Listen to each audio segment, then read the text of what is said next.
നിങ്ങളുടെ ഇഷ്ട പരമ്പരകൾ എക്സ്ക്ലൂസീവായി സൺ നെക്സ്റ്റ് ആപ്പിലൂടെ തികച്ചും ഫ്രീ ആയി. ഇപ്പോഴേ ആപ്പ് ഡൗൺലോഡ് ചെയ്യൂ. നീ എന്നെ സമാധാനിപ്പിക്കാൻ വേണ്ടി എന്തെങ്കിലും പറഞ്ഞിട്ട് കാര്യമില്ല. കാശിന് കാശ് തന്നെ വേണമല്ലോ. ഇതവിടെ ഈ നേരത്തെ അച്ഛനും മോളും കൂടി താന്നിയൂർ ദേവീക്ഷേത്രത്തിൽ തൊഴാൻ പോയതാ. അല്ല നന്ദിനി, ആ കാർത്തികേയനായിട്ട് എന്താ പ്രശ്നം? അവനിന്ന് അങ്ങാടി കിടന്ന് ഭയങ്കര കോലാഹലായിരുന്നല്ലോ. അവന് കാശ് കൊടുക്കാനുണ്ടെന്നോ അത് കൊടുക്കാൻ പറ്റിയില്ലെങ്കിൽ നാട്ടുകാരെയും കൂട്ടി അങ്ങ് വരുമെന്നൊക്കെ പറയുന്ന കേട്ടു. അവനോടൊന്നും കളിക്കാൻ പോവല്ലേ മോളെ, കുടുംബം തീയിട്ട് കളയും. നാണോട്ടം നടന്നോ? ആ ശരി സുദേവ.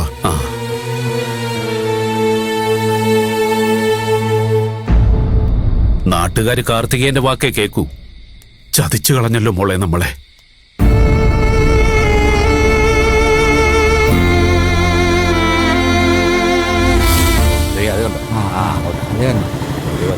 അതെ അതെ, അവിടെ കുറച്ചുകൂടെ നരപ്പാണ്.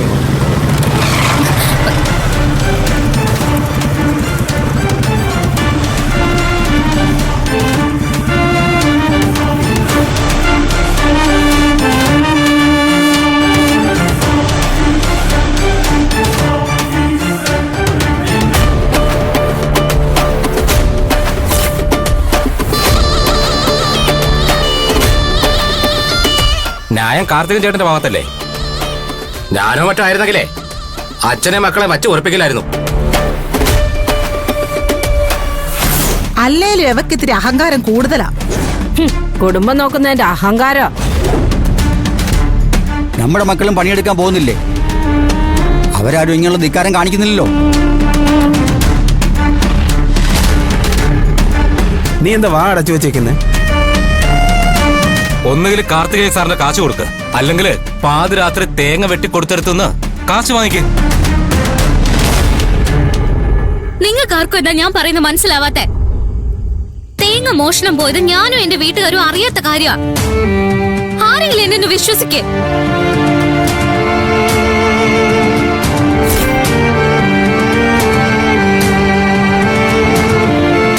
എന്നാ പിന്നെ കാർത്തികൻ സാർ അങ്ങ് വിശ്വസിച്ചു. എന്നിട്ട് അവളോടങ്ങ് ക്ഷമിച്ചേക്ക്. സാറിന്റെ 2 ലക്ഷം രൂപ സ്വാഹ.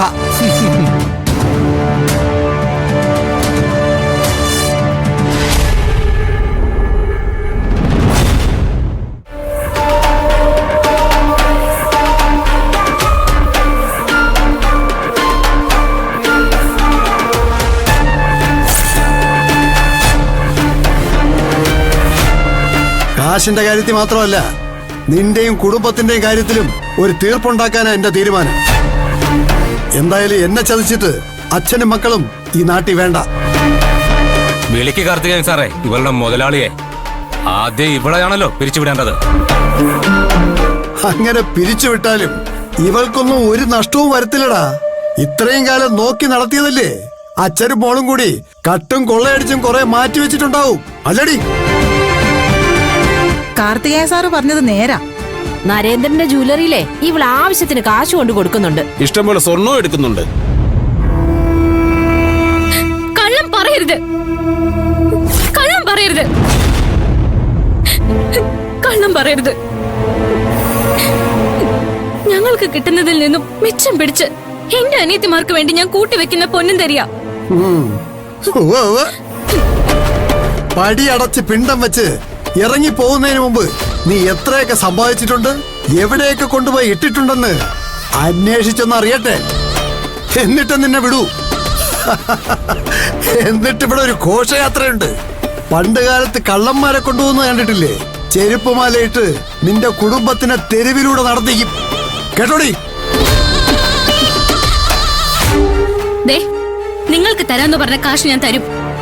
അല്ലാതെ എന്റെ കുടുംബത്തിനെ ദ്രോഹിക്കുന്ന വർത്തമാനം വല്ലതും ഇനി പറഞ്ഞ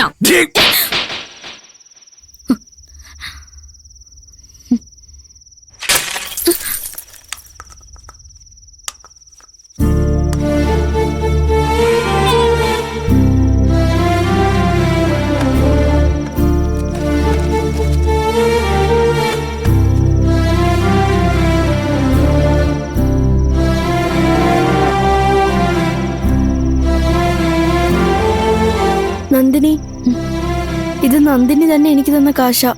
എത്രയുണ്ടെന്ന് എനിക്ക് അറിഞ്ഞൂടാ. ഇത് വെച്ചോ, കയ്യിൽ വെച്ചോ.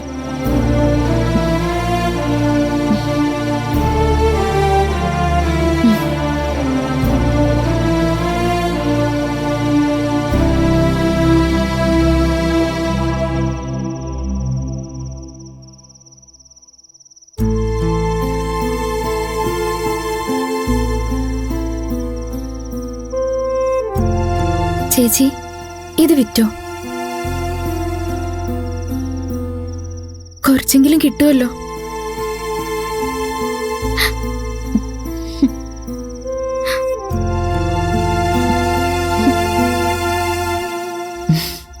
ഇതൊന്നും വേണ്ട മക്കളെ. പിന്നെ കാശ് എങ്ങനെ കൊടുക്കും നന്ദിനി? എല്ലാരും ചേച്ചിയോട് ചിരിക്കുകയും നല്ല രീതിയിൽ പെരുമാറുകയൊക്കെ ചെയ്തപ്പോ ചേച്ചി കരുതിയതേ ഒരാവശ്യം വന്ന് കൈനീട്ടിയ ആരും തള്ളിക്കളയില്ലെന്നാ.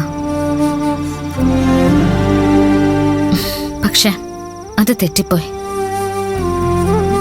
എന്നാലും കാർത്തികന്റെ പണം ചേച്ചി കൊടുക്കും.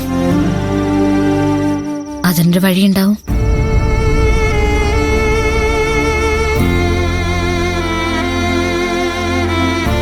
നന്ദിനി,